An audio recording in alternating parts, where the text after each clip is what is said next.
gyrative. The process of evolution, the process of spiritual growth, it's interesting that we call it attaining, when in reality it is a process of releasing. There is nothing to get. When you learn that truth, you have moved onto a rocket ship as your mode of growth. While you think that there is something to get, something to achieve, something to attain, your mind will continue to be extremely active. You will go through all sorts of stages of feeling you're doing well, of feeling that you're not, of judging yourself and judging others, and of going through waves and waves of moods and elations and depressions. And it has to be this way. It is so simple.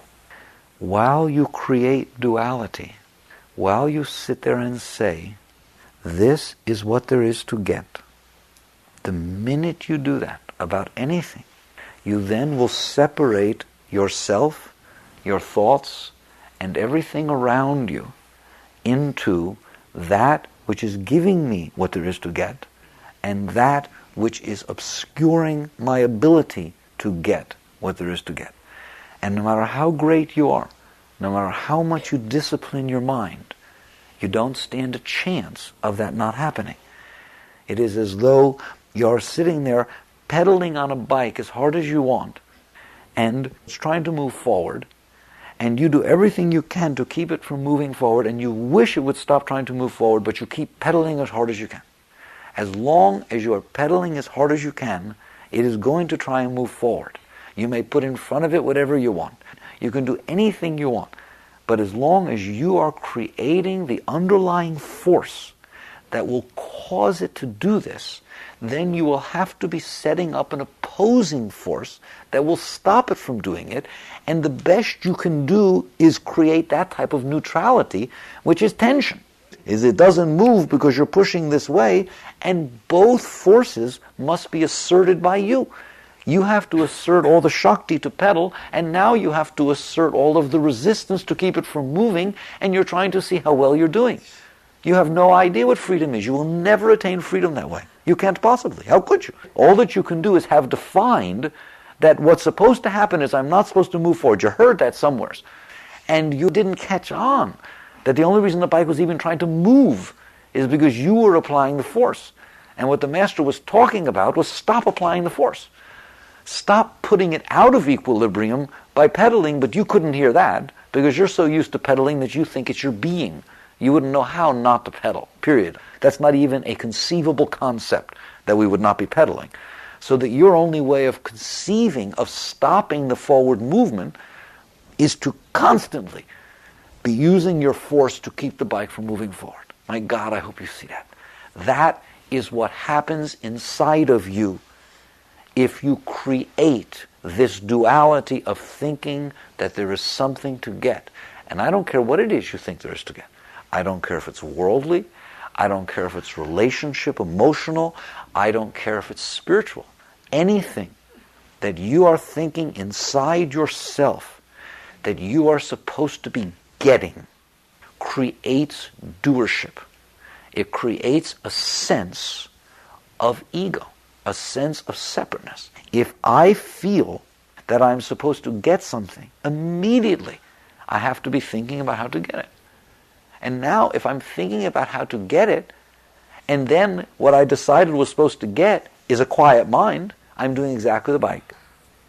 You just keep that in mind, what I talked about the bicycle, because it's so easy to see once you bring it outside.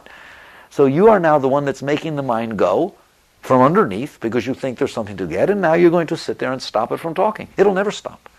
Just keep remembering the bicycle. All right? Now, that is true of everything.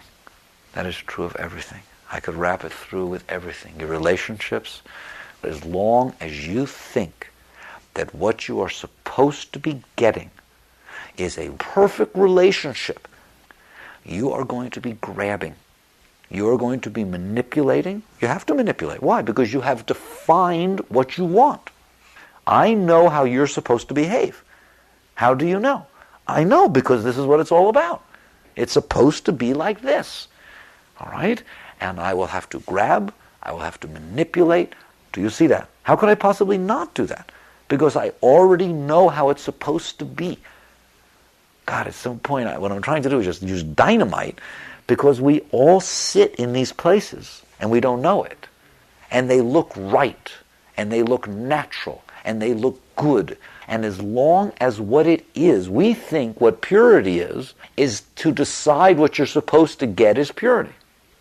Goodness, being good, being God, being pure, means that what I've decided is to be gotten is godly, pure, and good. I'm not saying what I'm supposed to get is money. I'm saying what I'm supposed to get is a job that helps other people, not just me, that it heals and helps other people. I'm not saying that what's supposed to happen is that I'm supposed to get lustful fulfillment and this, that, and the other thing. I'm supposed to have pure relationships. And this is what people define as good, godly, and pure. That's exactly the same as pedaling that bike and then putting something in front of it. Purity is non-doership. Purity is what exists when you don't. Maybe you've had such moments. Purity is what exists when there is nothing inside of you saying how it is supposed to be.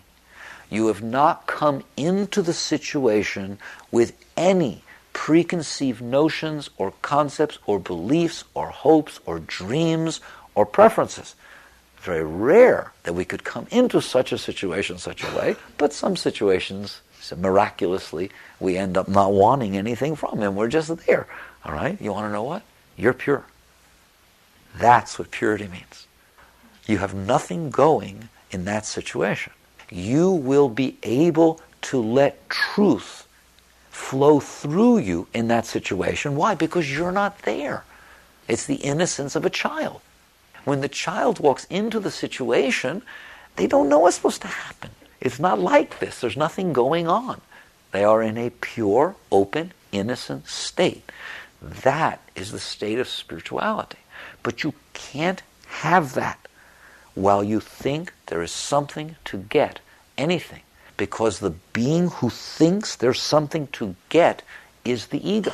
It's a doer. It can wear any clothes it wants. It is still doing something. Now, how do you get out of this? You see, it's a step deeper than most people want to play around. People want to have a nice life.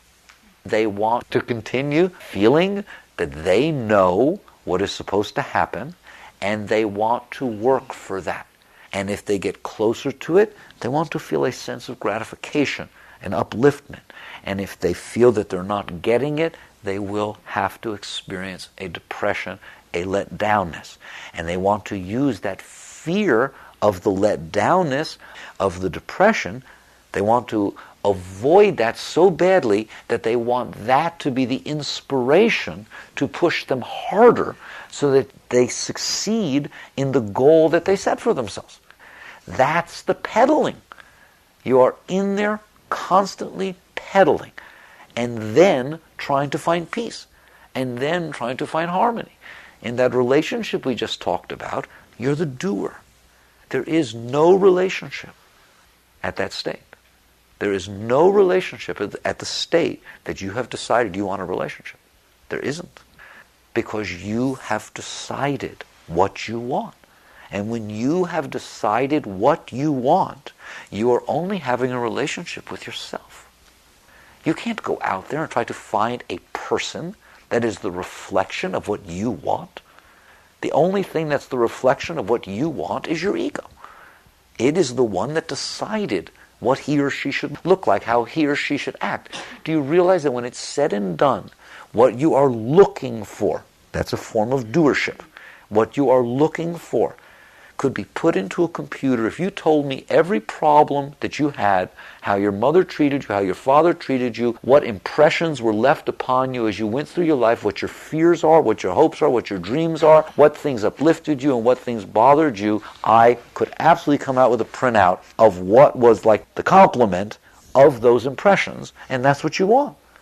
There's nothing holy about this stuff. Where the Shakti is blocked due to impressions that got made upon you over the years, those are impressions, samskaras. The Shakti, or the light, the life force, the prana, cannot flow through those spots. So they become like holes in Swiss cheese. They are the areas where there is non-fulfillment. And what you would define as the perfect relationship is the one whose holes was where your solids were, and whose solids were where your holes were. And this is where the concept of two half souls coming together to make a whole soul, which is totally false. The soul is whole and complete within itself. The trouble is there are blockages. It is the blockages to the flow of the Shakti that make you feel less than whole, that make you feel incomplete. They are the source of need. When the light cannot shine through there, it feels empty.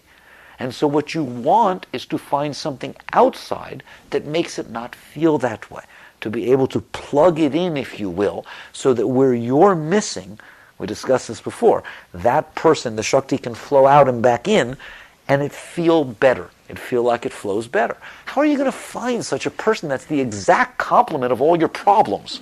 Do you realize that when it comes right down to it, that's what you're looking for? You're not even defining the person as the reflection of your love. No, where you have love, you're fine. If you walked into that room at night and you had a wonderful day and you sat down and all of a sudden all this love started overpowering your being, you'd hope the person didn't come home till late.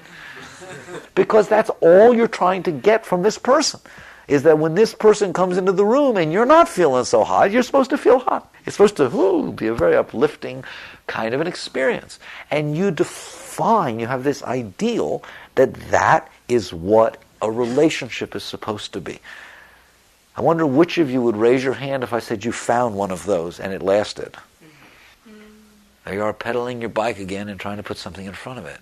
You have created the situation that can't work, and now you're out there on top of that trying to make it work. Can relationships work? Of course relationships can work. For one thing, you have a relationship with every single person on this planet. Let's start that way. You have a relationship with every tree. You have a relationship with every building. You have a relationship with every single car. You have a relationship with everything. It's all one universe. It's just a mass of Shakti passing through everything. It is when it can't pass through due to blockages that the problems start. A relationship, the only meaningful, is when you stop defining what it is that you're supposed to get, and you permit things to be what they are. When you are not in there doing what I started this conversation with, defining what there is to get, you will see that every relationship works. How you like that? Everyone works. And everyone is what it is meant to be, because you are not trying to make it something other than that in order to fulfill what is missing inside of you. Now we can get down to spirituality.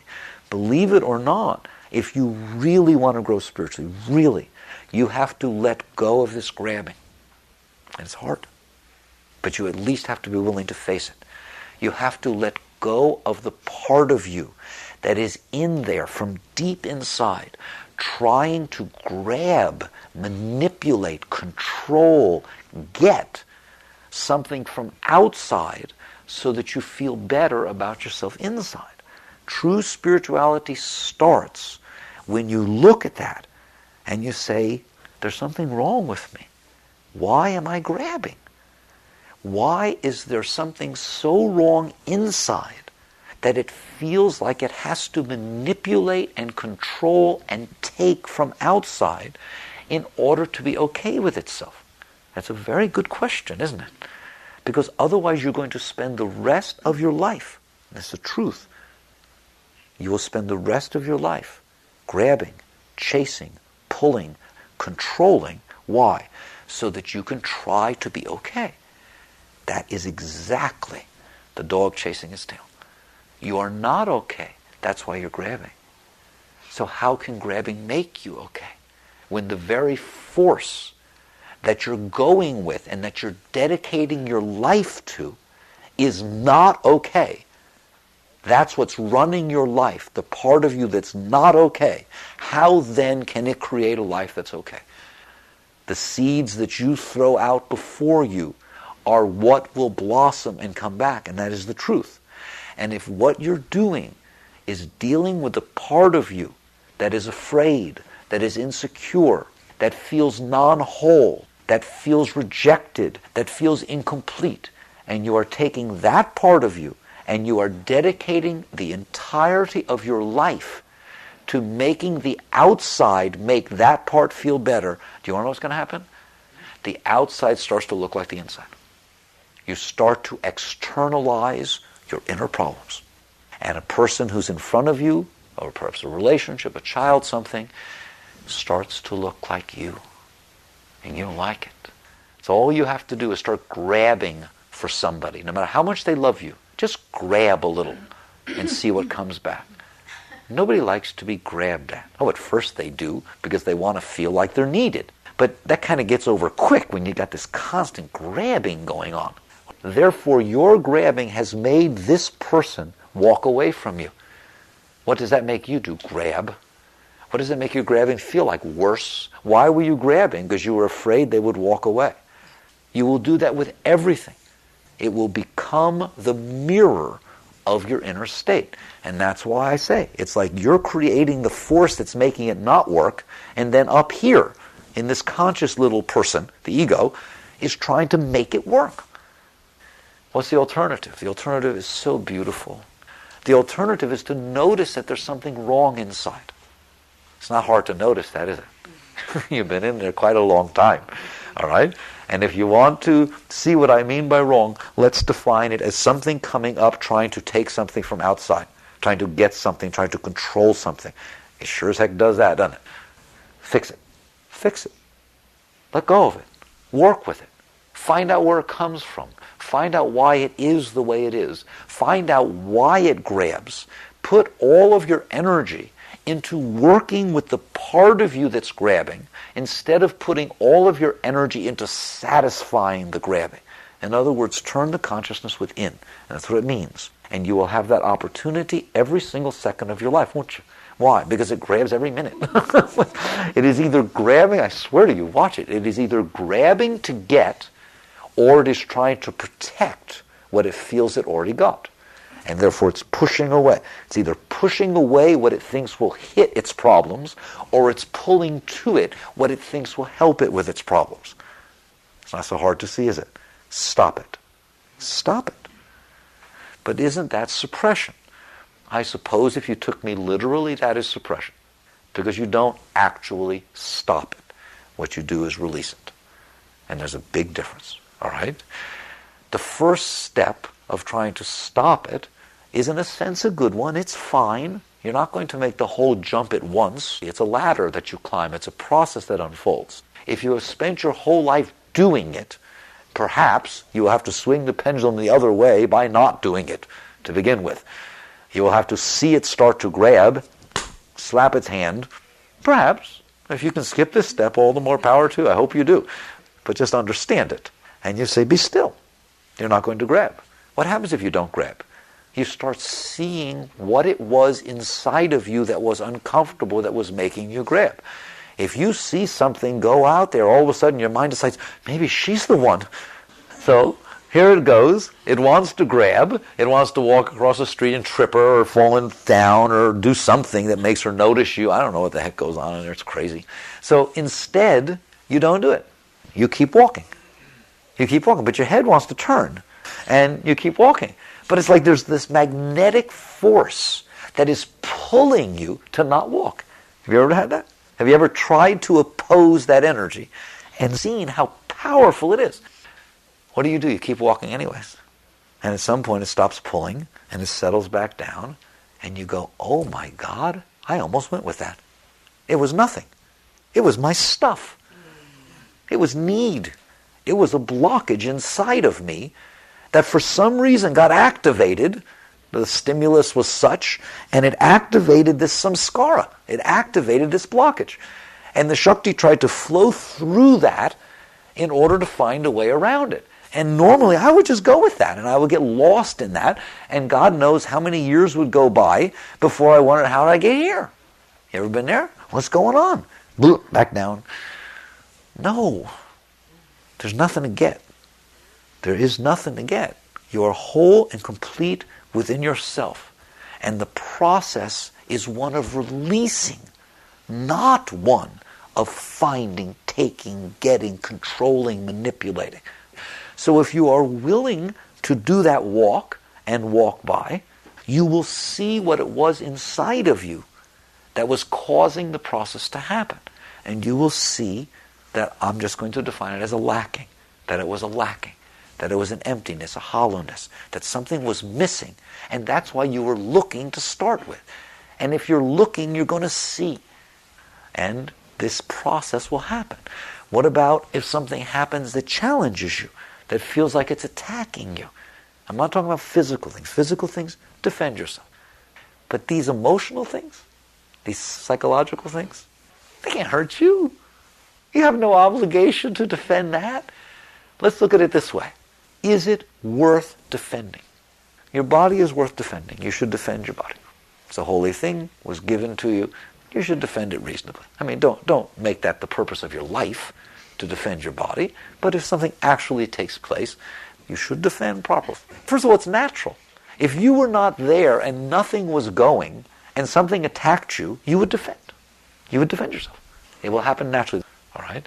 But this psychological stuff, the part of you that you're defending when you feel you're being attacked. Ever feel you're being attacked and nobody even moved? All right. I want to talk about that. Because this is where your spirituality lies. The part of you that you defend, when you defend that, you don't want that part. That is the part that's keeping you from God. That's the ego. That's the personal self. That's the part that pulled everything around, tried to fill all these holes, and is now out there, stay away, don't touch, and trying to grab for other ones. You have to release that. So if you're in a situation where you feel you're being attacked, let go. What do you mean, let go? Let go. Let go of what you feel is being attacked. Be willing to let it go. Somebody is sitting there saying, my paper was better than yours. That's ridiculous. I can't even believe how you wrote something like that. That's absurd. It's like a 5-year-old. That's nectar to a yogi. This is wonderful. Wait a minute. This person is trying to take something away from you, aren't they? What? Just take a look. You'll see what. The question is, do you want that which this person's trying to take? Let them take it. It's not degrading. It's nothing. It's just an event that's happening in the universe. Let it hit. Very quietly.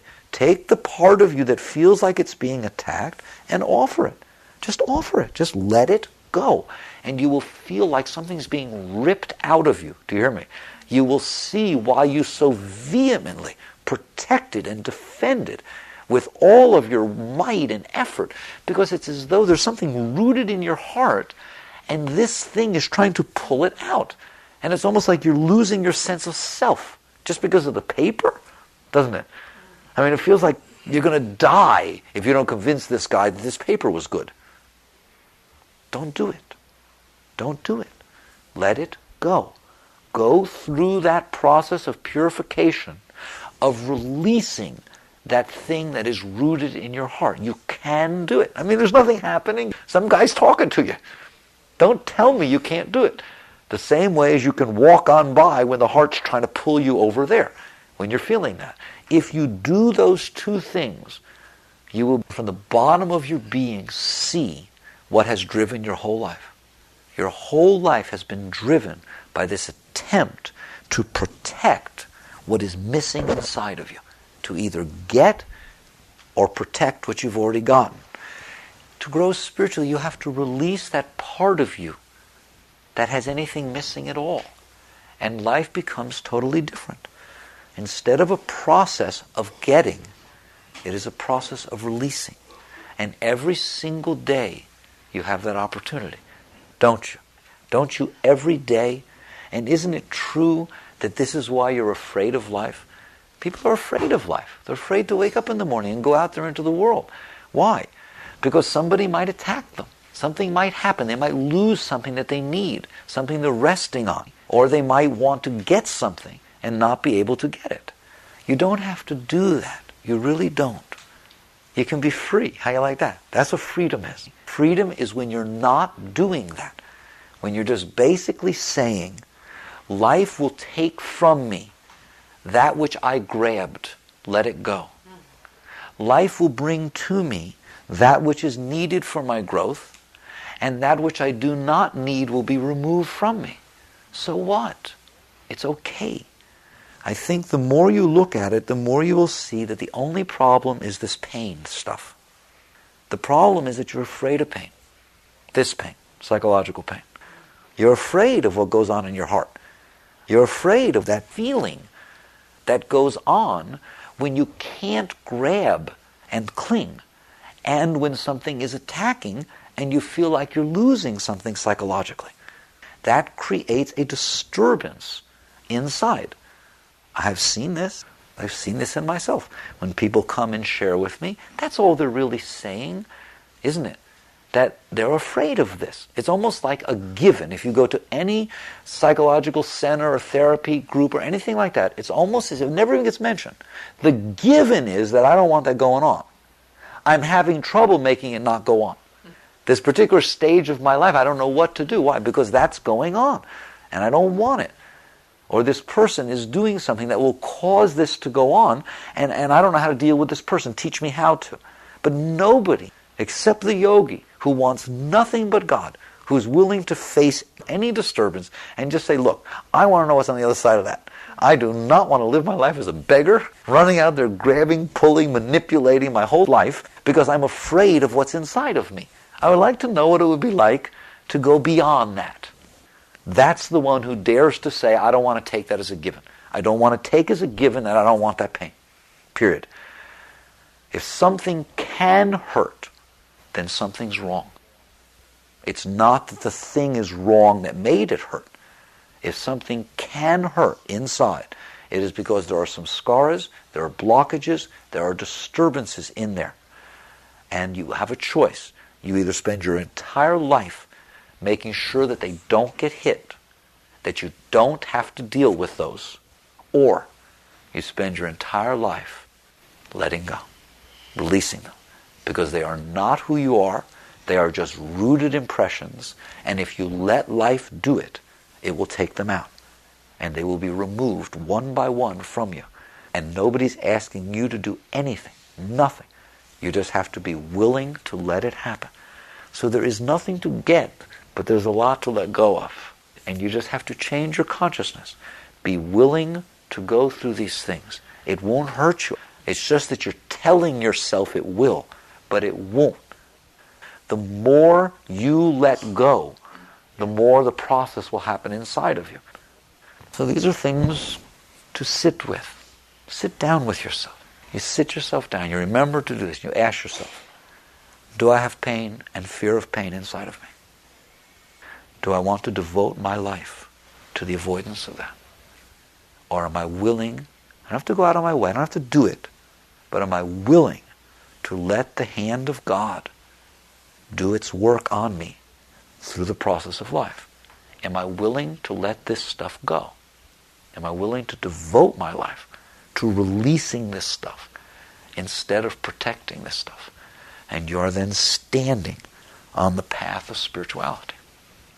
Jagrata.